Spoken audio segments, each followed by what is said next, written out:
We're here inside the vaulted tent for the launch of the 2016 Gen 6 Camaro, and next to me is my good friend Mark Royce. And Mark, the first question I've got to ask you is, how important is it to you personally to launch the new Camaro right here in Motor City, Detroit? So this 6th gen is an incredible redesign of what was and is an iconic car.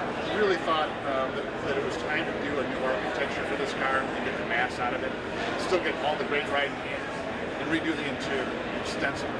So to do that and introduce the car on the banks of the Detroit River here as the city is in rebirth, those two go together hand in hand. And for me personally, I've lived here my whole life. I now work on the banks of the Detroit River as well.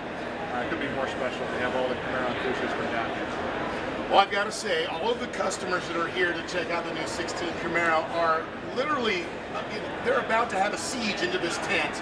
But for you personally, is there one thing on the new Camaro that stands out that is more important to you than others? Yeah, I think driving the car extensively at the Nürburgring and on the Autobahn is the big car stability on a car that is 200 pounds lighter than the last gen. Well, it's been well documented that your first car was a 1967 Camaro. It was, yeah. And with all of the 25 cars are here in the museum that we've been set up for the Gen 6 launch, is there one of those cars out there that you would want more than the others?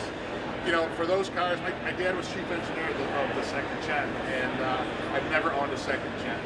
And so one of those cars, and I think it's probably a split bumper Z28 RS, is what I'd really like to own because of that, because just my heart and soul and my dad. Well, that's going to wrap up my time with Mark Royce right here at the 2016 Camaro launch. If you want more information, make sure to go to thecamaro6.com.